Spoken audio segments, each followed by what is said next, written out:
In 1912, John McCormack teamed up with the concert agent Charles L. Wagner. And from his association with Wagner dates McCormack's meteoric rise to fame.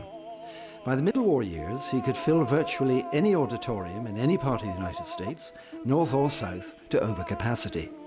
He sang in New York as many as 12 times in a single season. In Boston, it was 4 times in a week.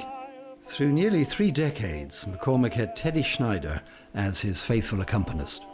His fame in this country was just astonishing. I try to explain it to some of my students at Juilliard that it'd be a combination of having the fame of a Pavarotti, a Madonna, and Johnny Carson or something rolled into one. He covered all aspects, I think, of society. In one season in New York alone, where normally, even today, a great international artist will give 1 concert, he gave 6 or 7 or 8 concerts to huge audiences. He was a phenomenon. With the advent of radio as a mass medium in the 20s, McCormack became a radio celebrity, reaching millions who never had the chance to hear him in opera or in the concert hall. After thinking it over, Big, it's no use. What's no use? No use changing your name to Bambino Gravoli. Bambino Gravoli on the front of the Metropolitan Opera House today wouldn't draw flies. But the name, Bing Crosby... Oh, that'd draw some flies. I have a letter here, and I'll just read you a little bit out of it to tell you how much Bing Crosby thought of John McCormack.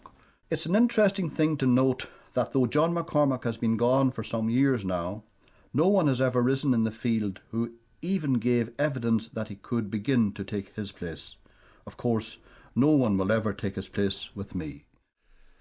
There was only one tenor who had the same kind of celebrity as McCormack, and that was the operatic colossus Enrico Caruso. McCormack would christen Caruso Il Re, the king. Caruso was his all-time idol from the very first time he saw him on stage. And I think one of his nice quotations when Caruso died was, "Caruso made all us other singers look humble." McCormack was supposed to have been coming out of the lift, and there was Caruso in the foyer, and John's supposed to have said to him, you know, "How's the greatest tenor in the world this morning?" And Caruso laughed and says, "Well, Mark, since when do you become a baritone?" I suppose it's typical of the kind of friendship and really amicable rivalry between them. Between the death of Enrico Caruso in 1921 and the rise of Crosby and Sinatra in the 1930s, John McCormack was the greatest celebrity in America, the finest concert recitalist of his time, to whom the 2 terms, serious musician on the one hand and popular artist on the other, were as 2 sides of the same coin. The divergence of serious and popular music now makes his kind of career impossible.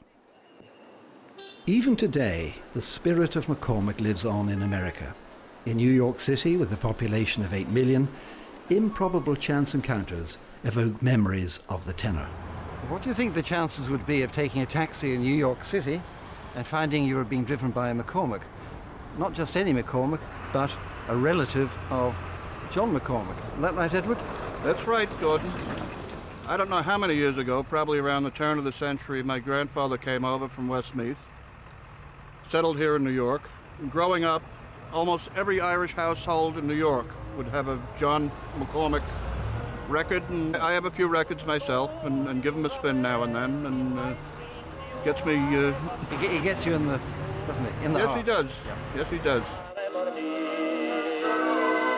When things go wrong in my heart, there is only you. I wonder if you are lonely too. Tell me you'll wait for a brighter day, when all the clouds will have passed away.